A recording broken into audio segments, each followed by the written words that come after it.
Il est 19h03, on n'a pas encore pris vraiment du retard, mais comme nous avons un ordre du jour assez important, je vous propose de ne pas prendre trop de retard au début de cette séance. Bien, donc nous nous retrouvons dans cette salle d'Isigny-Buat, alors que les nouveaux élus de ce mandat n'ont pas encore connu pour les assemblées communautaires. Donc une salle plus petite, mais sans doute moins impersonnelle que l'espace Le Conquérant Saint-James, qui est un très très grand espace, mais un espace plus restreint qui nous oblige à garder le masque, puisque les distances qui sont imposées par gestes barrières dans le cas de la crise sanitaire ne sont pas tout à fait respectées. Voilà. J'espère que vous supporterez ce masque. Alors la question a été posée aussi par certains d'entre vous du pass sanitaire ou pas. Donc après un questionnement à multiples reprises de nos services auprès de la sous-préfecture nous a affirmé et confirmé que le masque n'était non seulement pas obligatoire, mais surtout pas réglementaire. C'est le pass sanitaire. Alors c'est assez curieux, parce que on sait tous dans nos salles communales, surtout les équipements sportifs, dès que vous avez les 3 ou 4 sportifs qui se trouvent réunis, le pass sanitaire est obligatoire, voilà. Et pour les assemblées communautaires ou municipales comme les nôtres, pas de pass sanitaire. Donc c'est assez, comment dire, contradictoire, assez curieux. Voilà. Bien, sur ces considérations, je vais pouvoir procéder à l'appel.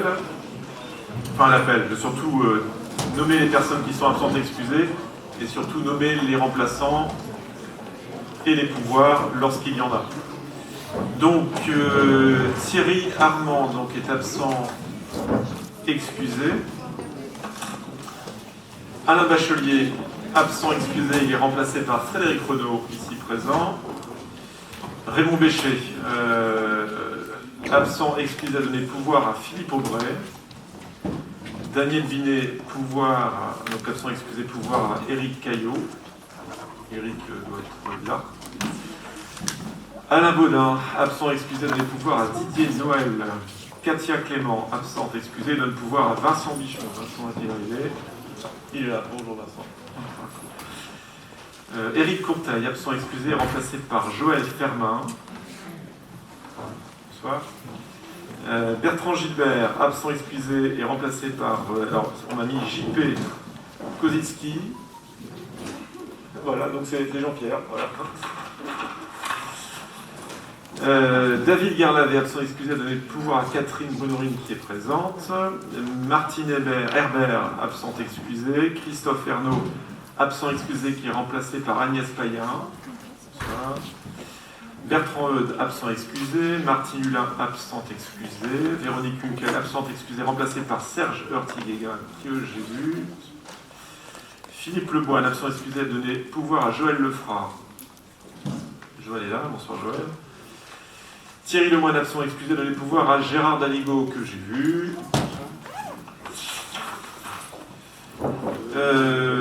Christelle Périgot, absente excusée.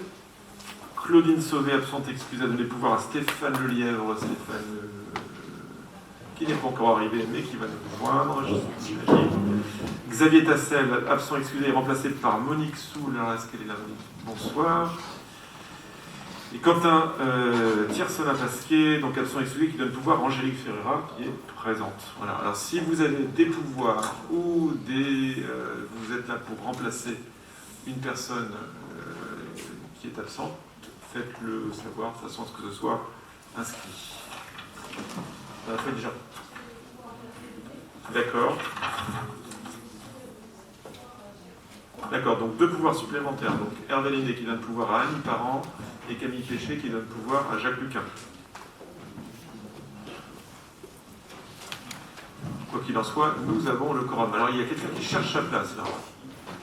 C'est Michel Ordial qui est perdu.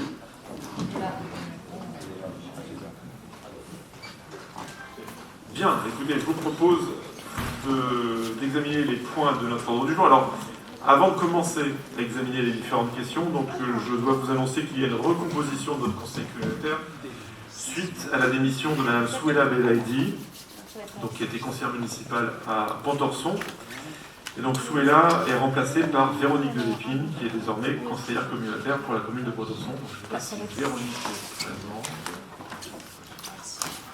Elle n'est peut-être pas encore arrivée. En tout cas, nous vous souhaitons la bienvenue.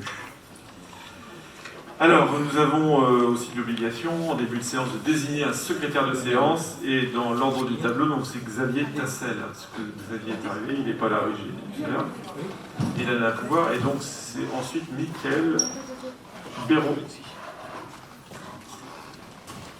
vous voulez bien venir à la tribune. Merci. Et donc, nous allons pouvoir examiner notre ordre du jour dans le détail. Donc tout d'abord, nous avons à approuver le compte-rendu du Conseil communautaire du 1er juillet 2021. Vous l'avez tous reçu, moi je l'espère. Est-ce que vous avez des observations à formuler concernant ce compte-rendu de notre dernier Conseil communautaire? Est-ce qu'il y a des conseillers qui souhaitent prendre la parole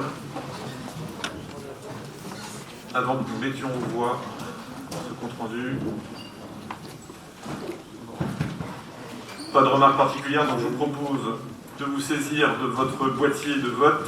Ça va nous permettre de le réactiver, ce boîtier, de vérifier que tout fonctionne bien. Donc, vous pouvez voter.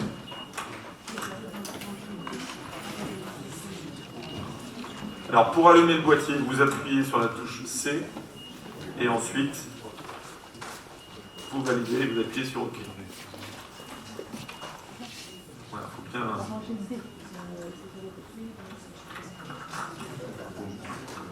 Donc nous avons 129 votants.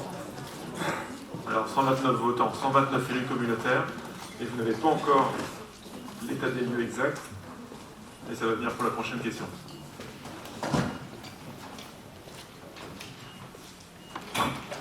Donc je rappelle, vous allumez votre boîtier, n'hésitez pas à le refaire si vous avez un doute. Vous allumez votre boîtier en appuyant sur C, vous choisissez 1, 2 ou 3, et ensuite vous validez avec OK.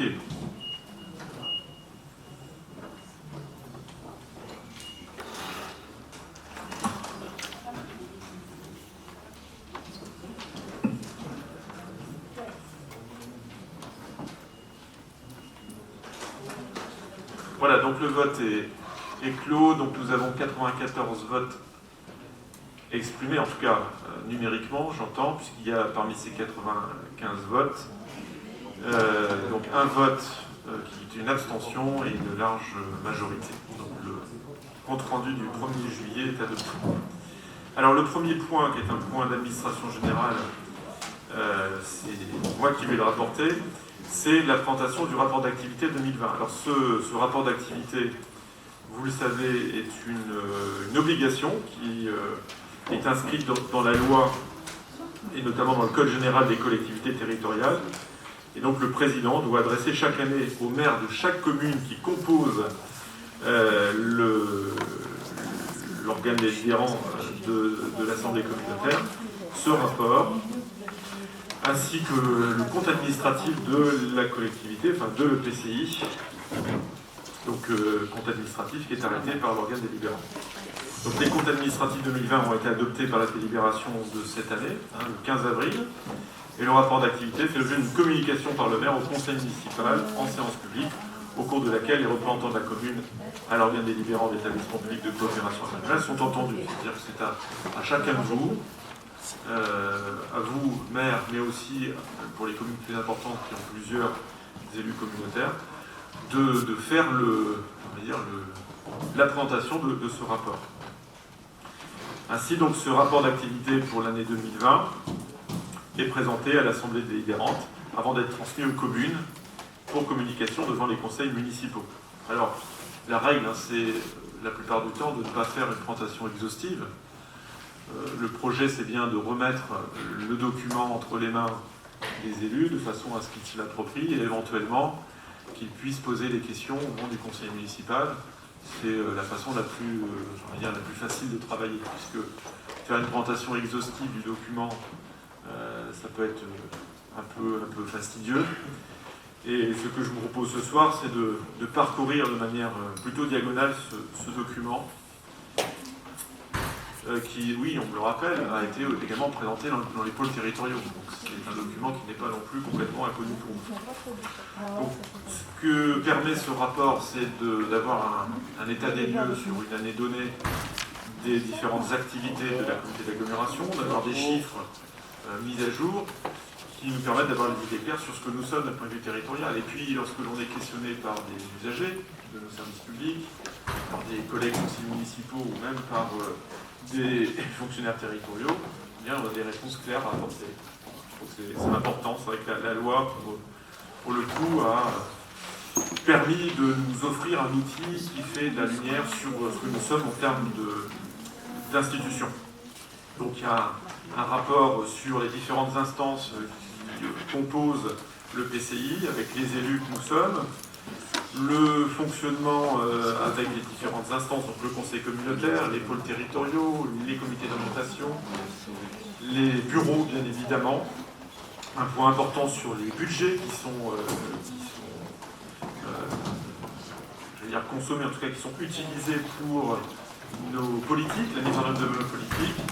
Donc vous avez des chiffres importants à avoir en tête, un budget de fonctionnement donc on est à 77 millions d'euros, c'est quand même un budget assez important, et en investissement, donc nous avons en dépenses réelles 23 millions. Donc vous avez des diagrammes, des petits schémas qui nous permettent de voir de manière claire les postes de dépenses, les grands secteurs sur lesquels nous sommes très actifs. On voit que la culture représente seulement, je vais tenter de dire 10% du budget, 27% sur le service à la personne, les services à la personne, alors services à la personne qui sont directement traités en régie, et puis aussi service à la personne qui est mis en œuvre à travers des associations partenaires qui fonctionnent la plupart du temps sous forme de délégation de services publics. On voit que le chapitre aménagement et économie représente un quart de notre budget, et l'environnement. Alors l'environnement, c'est un très vaste domaine, puisque ça comporte à la fois la GEMAPI, mais c'est une toute petite partie de la GEMAPI, mais aussi l'assainissement, la question liée aux déchets, on en parlera ce soir avec Hervé Le Serrouer.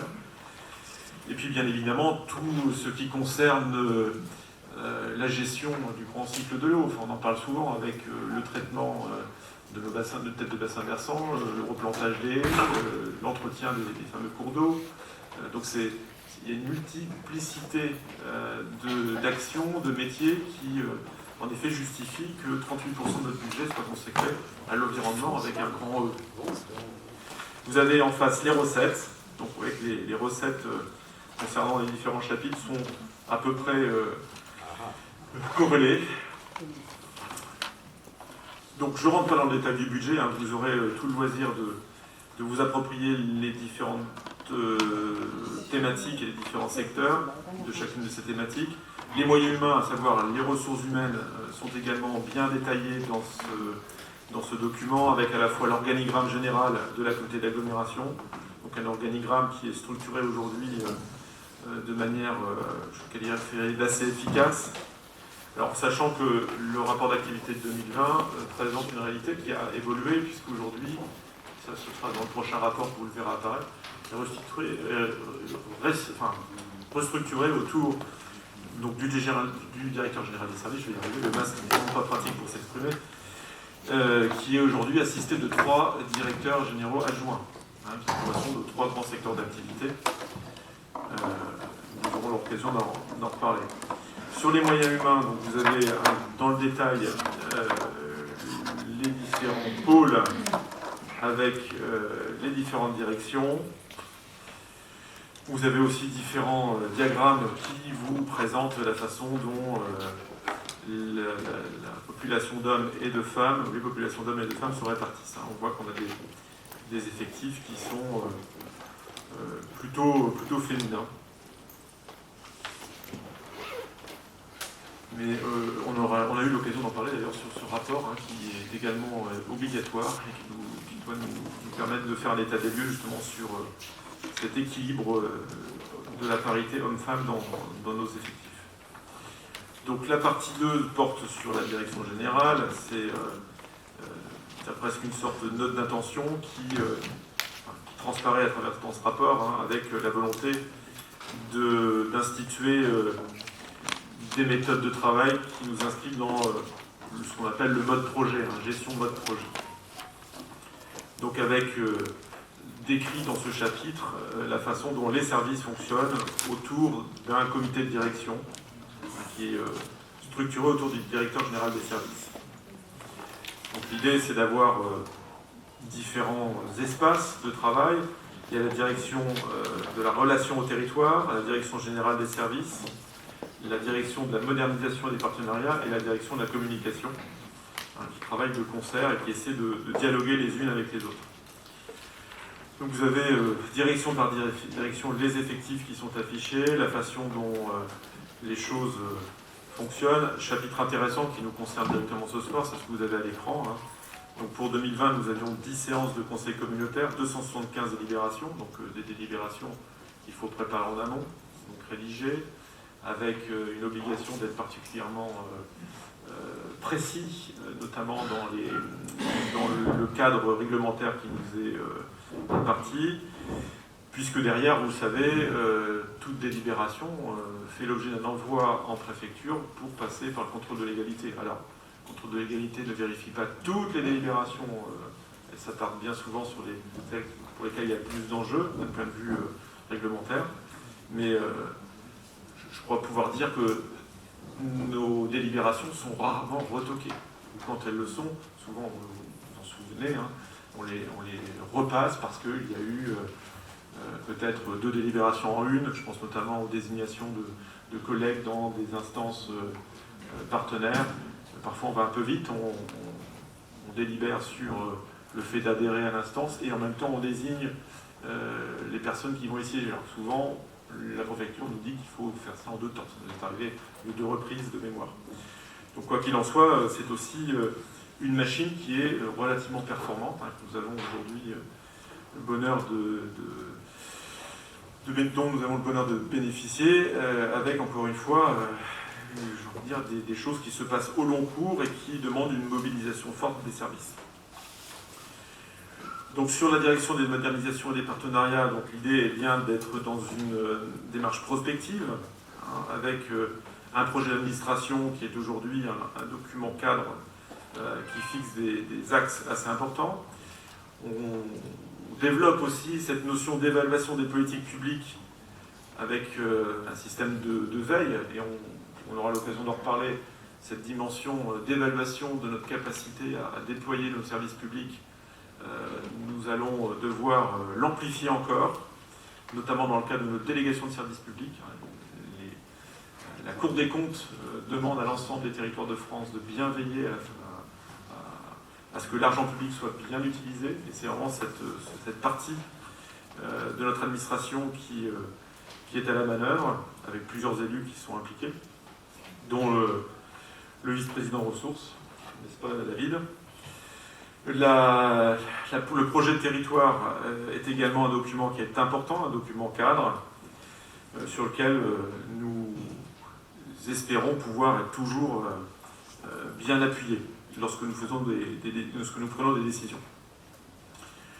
Donc je vais passer assez rapidement cette partie 2. Donc vous avez différentes cartes qui sont toujours assez parlantes, qui vous montrent certains aspects des politiques, alors qui sont des politiques certes communautaires, mais portées de manière partenariale, en l'occurrence avec le département. Là je pense notamment au programme FTTH, avec une carte assez précieuse qui nous montre où en est le déploiement de la fibre optique. Alors c'est la FTTH, la fibre à la maison, avec l'état d'avancement du chantier. Bon, pour la direction de la communication, on en parlait avant que cette séance commence.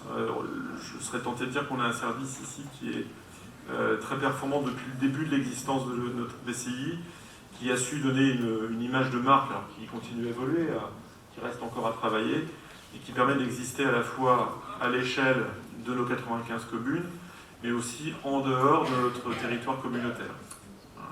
Les partenariats sont nombreux. Les sujets sont nombreux, que ce soit l'événementiel, les politiques autour des PSLA, bien évidemment tout ce qui relève du tourisme. C'est vrai qu'on a un service communication qui a la chance d'avoir en son sein des graphistes qui sont beaucoup aussi pour cette...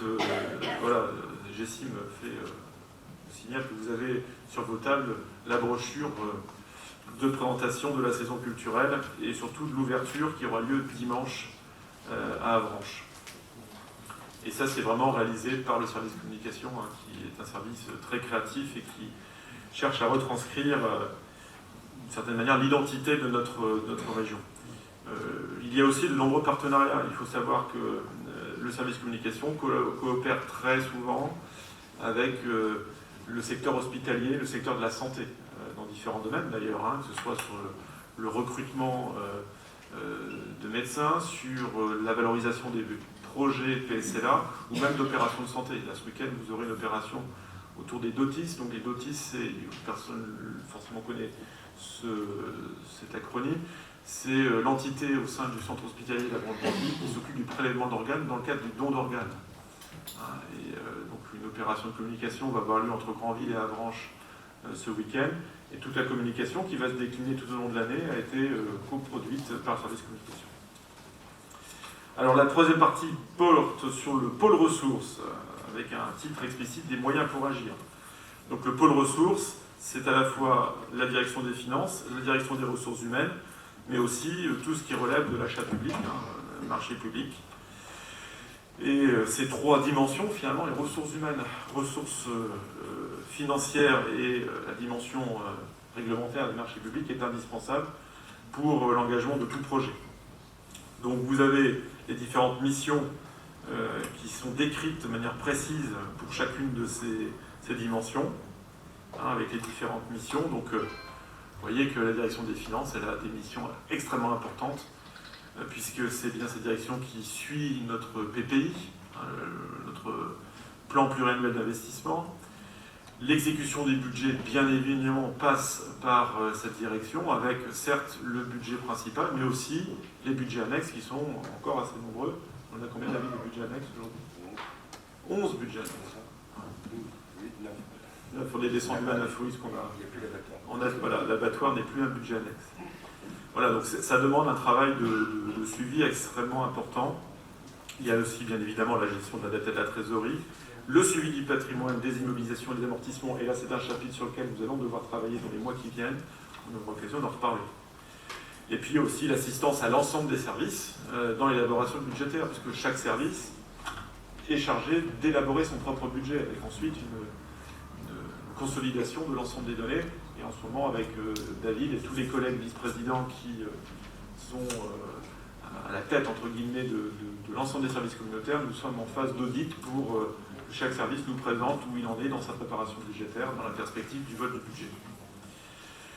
Donc pour la direction des ressources humaines, là aussi des données assez importantes, hein, avec un challenge qui est celui de toutes les institutions comme les nôtres, hein, qui est d'assurer une gestion prévisionnelle des emplois, des effectifs et des compétences, avec une capacité à anticiper des mouvements personnels de façon aussi à prévoir en amont des recrutements. L'idée est que les services puissent continuer malgré ces départs et en prévoyant des arrivées. La direction juridique et achat public est également extrêmement importante puisque c'est elle qui nous protège juridiquement, hein, de faux pas, de maladresses qui sont vite arrivées, surtout à notre époque, dans un monde où la réglementation est extrêmement exigeante. Voilà, donc vous avez tout le rappel, hein, aujourd'hui des procédures, notamment en termes de marché public. Alors, je vois que dans le document, on parle de la CCSPL, hein, donc Commission consultative des services publics locaux, donc commission aujourd'hui qui existe et qui aura à travailler, puisque l'ambition au cours de ce mandat est bien d'aller encore plus loin dans ces partenariats, de façon à vérifier que nos partenaires sont de réels partenaires et emploient bien l'argent qui leur est attribué, ou en tout cas même les délégations qu'elles ont obtenues parfois de longue date, pour en effet contrôler que tout cela fonctionne correctement dans l'intérêt général. Quatrième partie donc porte sur le pôle aménagement et développement du territoire. Donc là on est réellement sur une direction qui veille à cette notion aujourd'hui très en vogue de développement durable. Donc bien évidemment, on va parler d'habitat, de mobilité, d'économie de tourisme, et puis d'urbanisme et de foncier, avec les difficultés sur le volet urbanisme que nous connaissons aujourd'hui. Donc là, pareil, je ne vais pas trop m'apesantir, si ce n'est que nous avons engagé des actions assez importantes, vous le savez, dans le champ de l'habitat, avec un gros investissement, notamment à travers les OPA, qui se déploient ici et là à l'échelle communautaire. Des questions très importantes qui sont, je le sais, assez souvent évoquées en pôle territorial autour de l'accueil des gens du voyage, à la fois sur les aires permanentes et les aires de grand passage. La question de la mobilité aussi est au cœur des réflexions. C'est cette direction qui s'emploie à envisager les solutions que nous ne pourrons pas bâtir seuls, qui seront forcément construites de manière partenariale entre PCI, sans doute avec les communes, en tout cas les communes centres qui ont cette capacité à réfléchir, et on voit déjà poindre des solutions localement, notamment sur Saint-Hilaire, sur Saint-Jeanne, sur Avranches, pour organiser des embryons de mobilité, souvent avec une dimension sociale qui permet de conserver cet exercice à l'échelle municipale. Donc sur le volet économique, donc il y a des choses importantes qui se passent en ce moment avec un réseau d'entreprises qui est en cours de création, avec ces espaces de coworking qui remplissent pleinement leur mission, notamment à la rampe à Avranches, et qui permet vraiment de devenir, en tout cas d'offrir une interface solide auprès des jeunes entrepreneurs. Sur Saint-Jean, vous avez le grand espace de coworking qui se situe au pôle éco Michel Toury, avec aussi des chiffres tout à fait intéressants.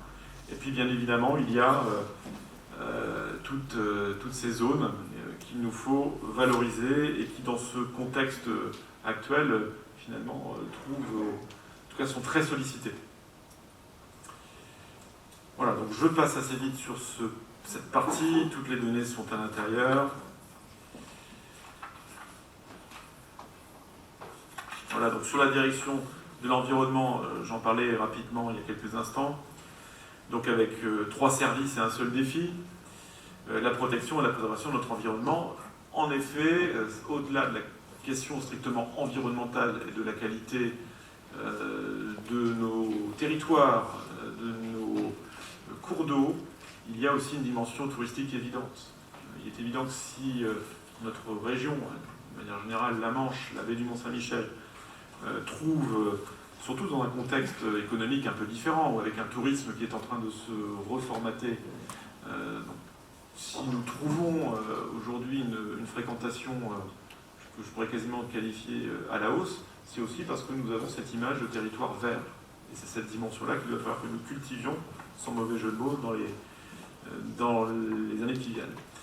Dans la direction environnement, il y a bien évidemment la GEMAPI, ainsi que le service assainissement et le service déchets, qui contribuent à cette qualité de vie, avec des enjeux extrêmement importants, notamment du côté de la GEMAPI, mais aussi du côté de l'assainissement et des déchets en matière d'investissement. On en reparlera bien évidemment.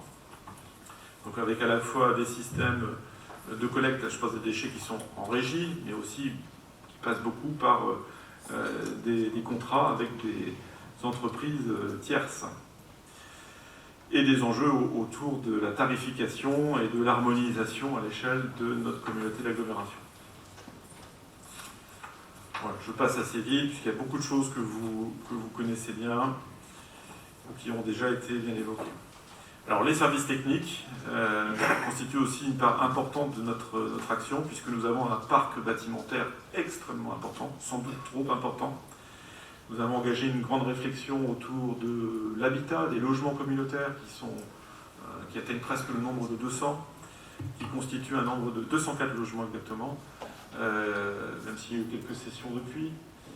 Donc une vraie réflexion à avoir avec nos communes, avec éventuellement des bailleurs publics, de type bailleurs sociaux, il y en a au moins 2 sur notre territoire, voire éventuellement avec les propriétaires, enfin en tout cas avec les locataires occupants aujourd'hui. En tout cas, une vraie vocation à rétrocéder cet habitat à des personnes qui sauront sans doute mieux que nous les valoriser, les entretenir au long cours. Beaucoup d'équipements sportifs et culturels, avec des travaux qui sont engagés. Vous avez quelques vignettes qui vous présentent les réalisations de 2020. Donc l'Office de tourisme de Saint-Hilaire, la rénovation en façade et puis de quelques logements de la gendarmerie Lavranche, le RAM de Sartilly qui a subi quelques modifications pour plus de confort pour les usagers. Il y a eu aussi des travaux alors on parle de relamping, notamment avec un éclairage LED sur la salle de sport de Bressé, la création d'un espace d'archives à l'espace Éco Michel Toury, de façon à centraliser la conservation des documents qui parviennent en fait des 5 EPCI qui ont fusionné en 2017, le système de vidéoprotection Mont-Saint-Michel, la création du plan d'eau pour le kayak polo à tire-pied sur l'écoparc, et puis différents travaux importants. Alors ça, ce sont toujours les travaux qui posent problème lorsqu'on explique la façon dont on travaille et à quel point nous sommes utiles. Je pense à tous ces travaux d'assainissement. Alors on parle d'un busage sur la zone de la Pommeraye au Tegal. Effectivement, ce sont des travaux qui, malheureusement, une fois qu'ils sont terminés, ne se voient pas et qui sont pourtant essentiels pour traiter cette dimension environnementale que nous devons assurer. Voilà, la direction des services techniques, alors on parle aussi de faits marquants dans le rapport. Donc on a mis en place un logiciel ATAL aussi, ça c'est quelque chose qui ne se voit pas vraiment mais qui est indispensable pour optimiser l'action des agents et du service. On est en train d'aboutir à un état des lieux de la flotte automobile. Là aussi c'est assez important puisque beaucoup de véhicules qui vieillissent et une difficulté, en tout cas c'était le cas à la fin du mandat précédent, à voir réellement où nous allions en termes de programmation. Donc là aussi c'est un travail qui est en cours. Alors les perspectives, vous en connaissez quelques-unes, aménagement du pôle enfance de Ducé, finalisation de travaux à la piscine d'Avranches, extension de l'école des arts à Saint-Hilaire-du-Harcouët, le PSLA de Mortain qui, je pense, arrive à son terme, il y a aussi encore quelques mois.